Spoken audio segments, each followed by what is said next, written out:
Thanks for tuning into the Finance News Network. Today I'm at the Australian Banking Association offices with the CEO, Anna Bligh. Anna, thank you so much for having us again. Pleasure to be with you. So first up, to the Royal Banking Commission final report that was handed down over a month ago now. For you as the CEO of the ABA, what are the key findings? Well, the final report is a very comprehensive document. It has 76 recommendations for changes across all of banking and finance.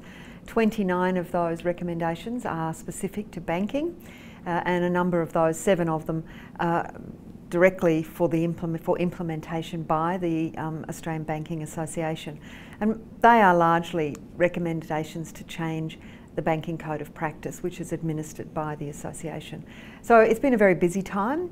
I know that government is still looking at, or is now casting their mind to how they might begin to draft legislation.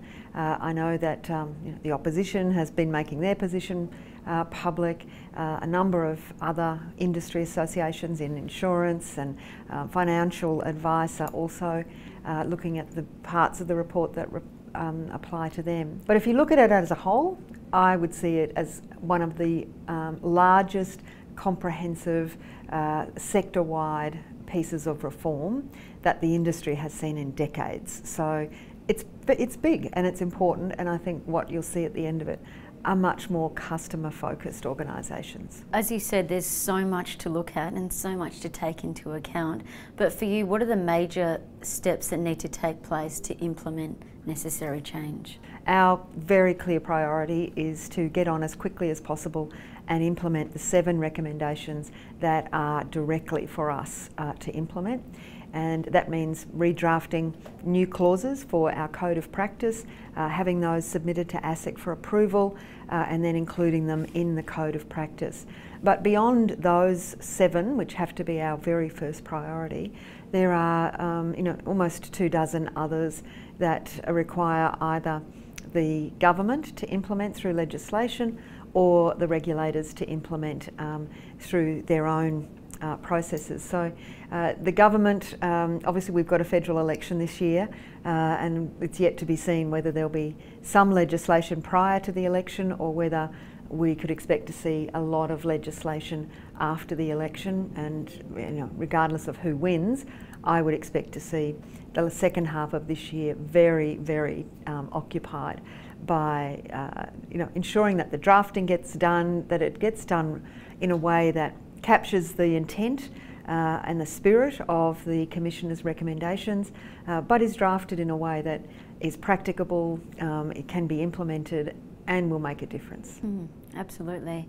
And Anna, what do you think needs to take place to ensure that there's a lasting cultural shift in the industry to prevent this from happening again? Well, I think the recommendations from Commissioner Hayne are not only comprehensive, but I think he has been very careful and thoughtful about those levers that will make a lasting difference. And so one of the things he looked at throughout the Commission and its work was the impact that rewards and incentives in remuneration systems can have on people's behaviour.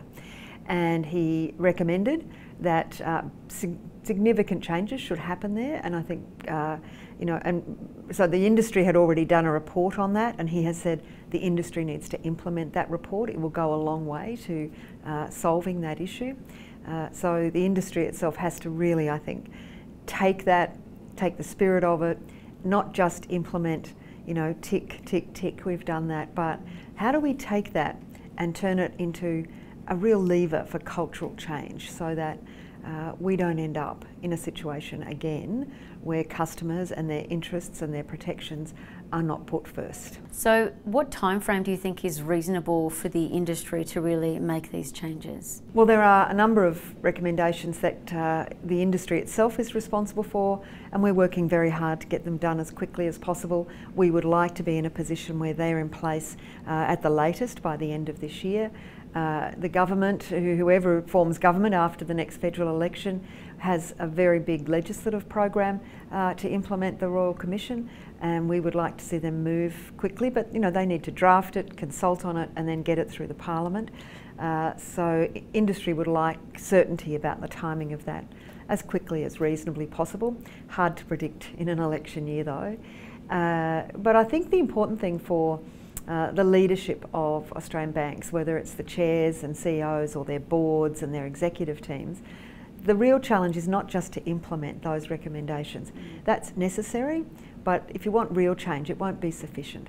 You've got to pick up the changes in the code, the new laws, the issues that were raised in the Commission, and use all of those as big levers for real lasting cultural change that will see the institutions themselves protected against these sorts of problems in the future, but more importantly, customers protected from poor outcomes. And a big issue with cultural change, something that goes hand in fist, is pay of staff. So today you put out an announcement about having an overhaul. Just tell us about that. A couple of years before the Royal Commission started, banks acknowledged that in some cases their pay structures, particularly with customer-facing staff, were at risk of incentivising the wrong kind of behaviour. So they commissioned an independent review, and that was done by Stephen Sedgwick. Stephen Sedgwick is a former director of the Commonwealth Public Service and recognised for his expertise on remuneration systems. Stephen did a big and very in-depth analysis and came out with 21 recommendations, largely that banks needed to move away from incentive pay, variable remuneration that was directly linked to sales targets for individual staff, and move towards balanced scorecards where you could still have some financial indicators, but they should, over a period of time, be no more than 30%.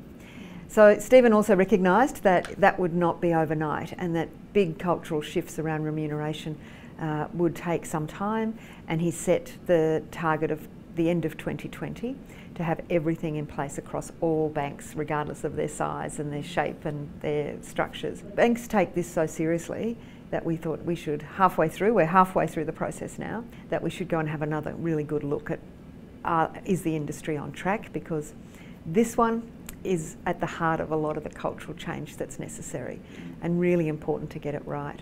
So we commissioned Stephen Sedgwick again prior to Christmas to come in and have a really good look at every bank and see, are they on track? He has found, quite encouragingly, that banks are on track for the most part to be ahead of that end of 2020 target date, which is good news, I think. There are, as you would expect, there's different progress in different banks. Unsurprisingly, the larger the bank and the more resources, they're more likely to be a little bit ahead, but that all banks as a whole are on track to meet the deadline, and some to be there well and truly in advance of the deadline. The important thing about this, it's easy to get lost in the theory, the important thing about this is what it means is, for a customer, when they deal with their bank, they can have confidence that the bank is, and the person that's representing the bank, is there to act in their interests as the customer, not to act in the interests of their own pay packet because of the way their pay was structured in the past. So culturally, I think this is a really important one, and great to see progress being acknowledged by an independent review. Anna Bligh, thank you so much. Thanks for having us again, and good luck in what seems to be the ABA's busiest year ahead. Yes, I think it's going to be a big one, but you know, what's at stake is very important, I think, to every customer and frankly to the Australian economy.